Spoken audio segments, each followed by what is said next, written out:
it was December 2022. I went in for my annual checkup with my OBGYN, and she found a lump in my left breast.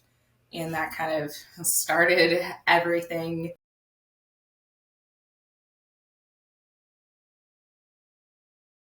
That was Joyelle.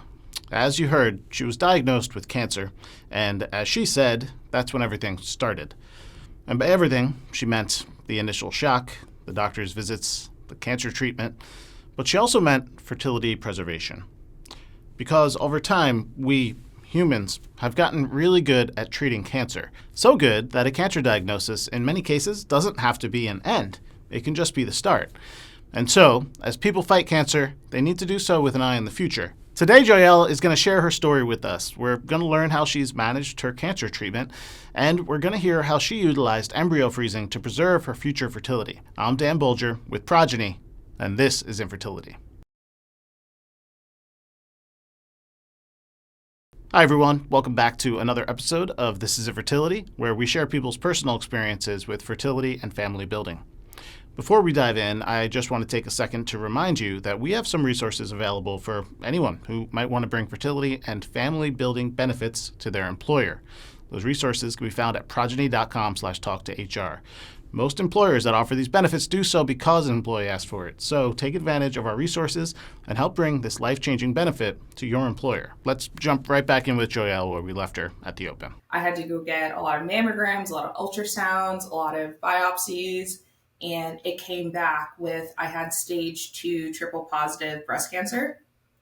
And I've been dealing with that all year. I've done 6 rounds of chemo, had a double mastectomy. Right now, I'm in my second round of infusions, and I'll have 14 of those total. So hopefully we'll be done by June 2023. I have an upcoming, they have to put my breast implants in. So I have that surgery in January 2024. Yeah, that's been a lot. That was definitely out of left field and really shocking. I did genetic testing. I don't have any breast cancer genes, so it's just my body decided to do this to me, which is difficult to process, but I'm hanging in there. Joyelle was just 31 years old, and the moment she got the call with her diagnosis is one she'll likely never forget. When I got the call, I was on the way to get my license renewed. I live in Illinois now, but I'm from Houston, so I had to get an Illinois driver's license. And got the call, was like, okay, but knew I had to take a picture for my driver's license. And I was meeting my husband there too. And I was just kind of like, okay, we're going to go through the license process. And once we were done, I told him. He was like, why didn't you tell me earlier? And I was like, I didn't want to look like I'd been crying in my driver's license photo.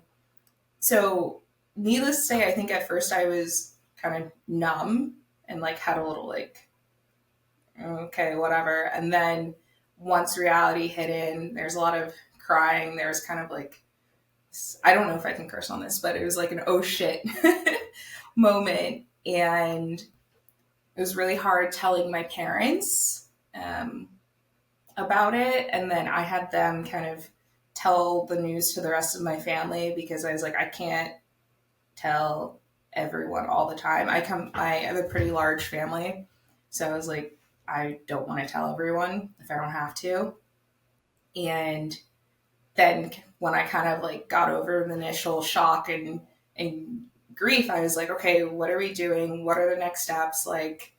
Let's get treatment started. And probably the biggest thing that I was concerned about, my husband and I were supposed to have our wedding this year in June. And I was like, how does this diagnosis impact the bachelorette, the wedding, all of the fun stuff associated with the wedding? We ended up pushing our wedding to 2024, but we got legally married this year because we're going to get married anyway. No need to push the legal part of it. The first priority for Joyelle and her doctors was, of course, beating cancer. But she and her doctor also knew that it was important to protect Joyelle's future fertility. Some cancer treatments can cause fertility challenges down the road, so a great option for young people who are about to go through treatment is to freeze eggs, embryos, or sperm prior to the cancer treatment. Knowing their future goals to have kids meant that they had no time to waste, so they started an egg retrieval cycle basically right away. I got diagnosed, or the official call, like January 20th. And then I started like hormone treatments mid-February. So it was sometime in that month period with my doctors when they're like, well, are you interested in having kids? If you do want to have kids, it's probably good to freeze your eggs or embryos just because we're unsure how the treatment will impact my fertility. And I was just like, sure, like I would love to have that option. Slash, there was so much else going on that I was like, that's an easy yes, because like we don't want kids right now, but we want them in the future. So this could be a future me problem if we have embryos to use. And I was also selfishly like, I got to focus on myself before thinking about having offspring. So like, cool, that's great. Like, what is my treatment plan? What do I need to do to help me be healthy now? For Joyelle, the fertility preservation part of this journey felt more like an automatic step in her treatment than a big decision that she had to make. And that is really great to hear. I recall 7 years ago, we made a series of episodes of This is Infertility all about oncofertility, and the conversation was around building awareness with oncologists and young cancer patients so that they knew that this was even an option for them. Now, at the time, I remember being told that they had already come a long way, but it sounds like Joyelle's experience was really automatic. The doctor brought it up to her, she thought it was a good idea, and she moved ahead so that she could focus instead on her cancer treatment without having to worry about her fertility. Yeah, I really appreciated my doctor because the first time we went in, she laid everything out to me and like what the process would be, and also talking about the I call it the numbers game, because when you have so many follicles, but then they have to harvest the egg. Oh, harvest sounds weird, but they have to collect the eggs, and then if you're freezing eggs, and like that's the amount you have. But my husband and I chose to freeze embryos, so then it's you harvest the eggs, and then it's how many are mature, and then it's how many end up getting fertilized. And then we did genetic testing on them.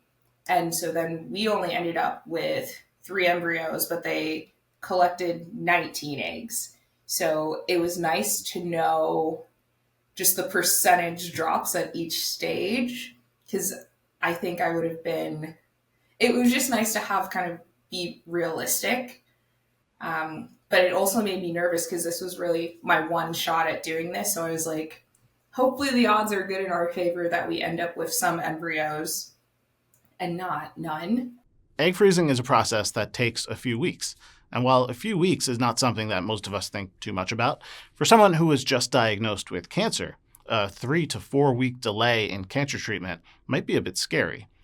We always hear that cancer treatment works better when it's caught early. So would a month-long delay harm the process? I think part of the reason why my timeline between getting diagnosed and having the hormone treatments was so short was because my oncologist was like, we need to start as soon as possible. We can give you like a month leeway to do fertility treatments, but like at the latest, you need to be starting by March. So we kind of just jumped in, and I was like, this is fine. This will work. Again, like I want to focus on me, but I can, if the doctors are saying it's okay for me to take like not an extended period, but these 2 weeks to go through treatment, go through the retrieval, let's do it. And then I can just focus on me. In this show, we share people's stories as they try and build their families. And we're always reminding you that the experience our guest has might not line up perfectly with your own experience. And it's always best to talk to your physician about anything related to your own personal medical experience. And that is extremely true when speaking about oncofertility too. Joyelle's doctor determined that it would be okay to wait a few weeks before starting treatment.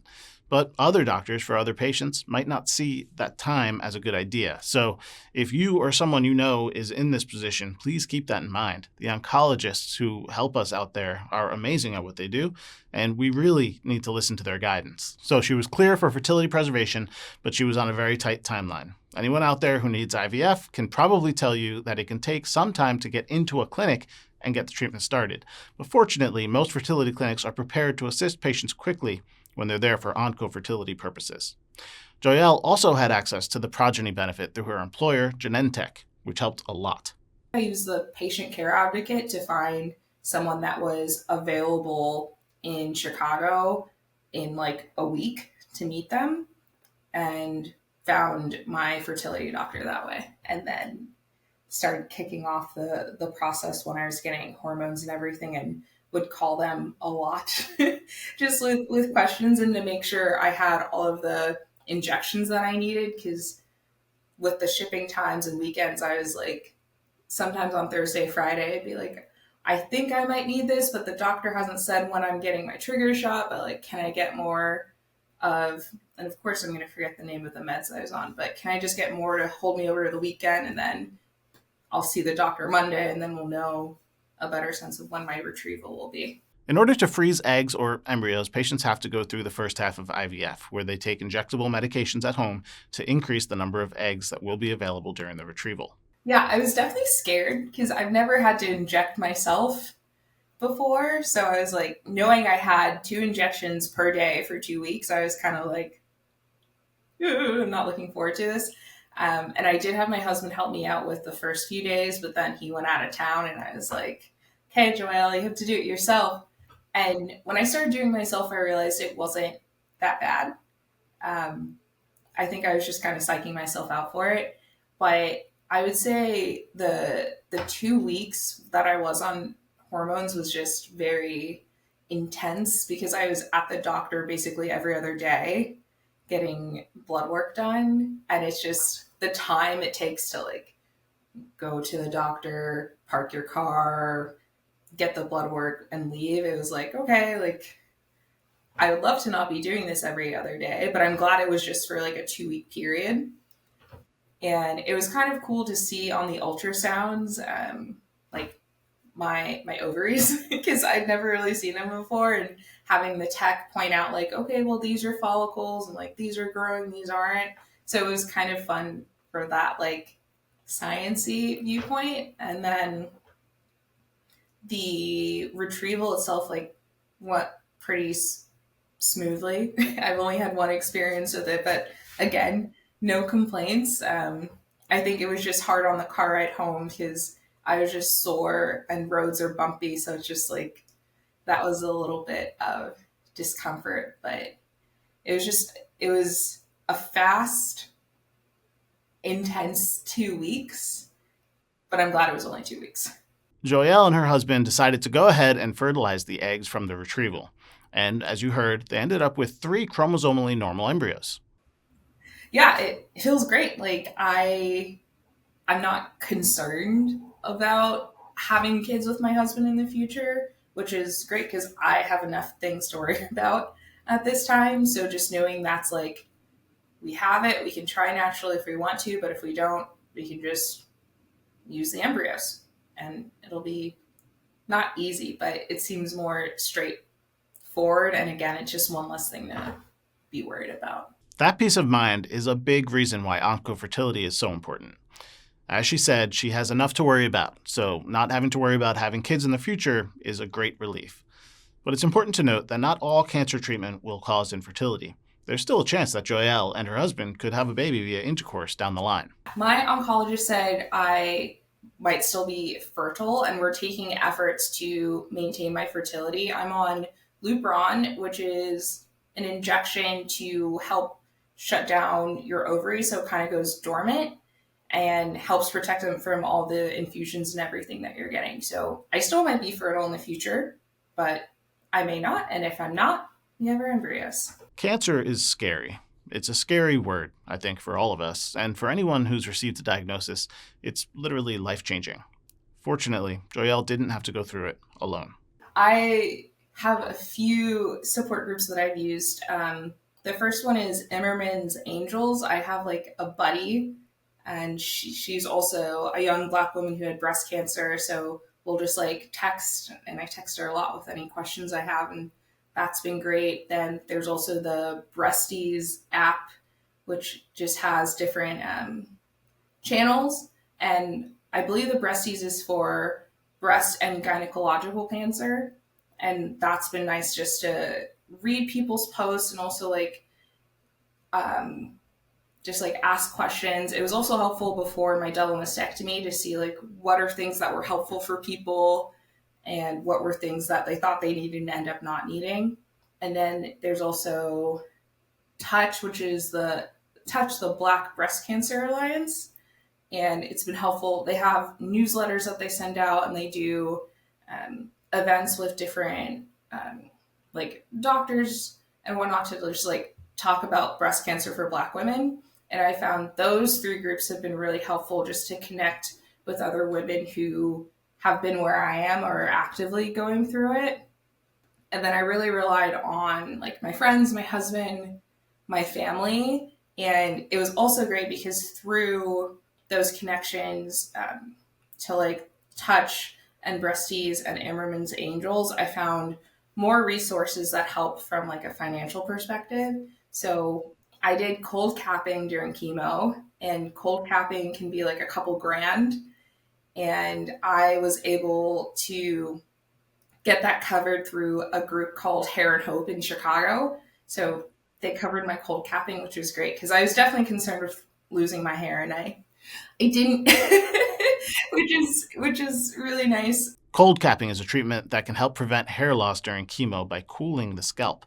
I've actually heard a lot of great things about cold capping, so it's really good to hear that there are resources out there to help people pay for it. We asked Joyelle if she had any advice for anyone listening who might be going through something similar. The thing that's been helpful for me is asking for help and looking for resources and just letting people that I know around me, let them know what's going on, because I knew I wouldn't be able to show up the same way as I was. And just knowing people have my back, that's been great. My friends have been so supportive, and it's also helped me being open, just celebrating the wins. I threw myself an end of chemo party, and that was that was so fun. And just knowing I can have these celebratory moments throughout all of this is great. And then my PSA, which I've also been telling my friends, because I'm 32. I was 31 when I got diagnosed. I wasn't doing self breast exams because that was never anything that I was told to do. So just go get your annual checkup, because my annual checkup last year really just kind of changed the course of this year. And I know had I put it off, I would have been diagnosed later, and I might have not have had as good of outcomes as I've had so far. So it's just ask for help and find the support you need and go get your annual checkup. Yes, I think that's a great way to wrap it up. We all need to get our annual checkups. Men, this includes you. Modern medicine is truly remarkable, and we have treatments for things that we never had treatments for before. But none of that matters if we don't go to our doctors and get checked up. So let's take advantage of the resources that we have, and let's all take care of ourselves. And with that, I want to thank Joyelle for sharing her experience with us here today. And I want to thank you for listening. Remember, the purpose of stories like this is not to give you a blueprint on how you can build your family, but rather to give you comfort in knowing that you really aren't alone in this journey. There are a lot of people who are going through their own journeys, and while not all endings are the same, we can hope that you can take some comfort in knowing that there are options out there for support. Thank you for joining us today. If you want to connect with us, you can do that on Instagram at This Is Infertility Podcast. If you want to follow Progyny, you can do so at Progyny Inc. Of course, if you're listening on a podcast app, please leave a rating and review. This Is Infertility is brought to you by Progyny. Please remember, this podcast is not intended to substitute for the personalized expert advice of your physician. I'm Dan Bolger, and this is Infertility.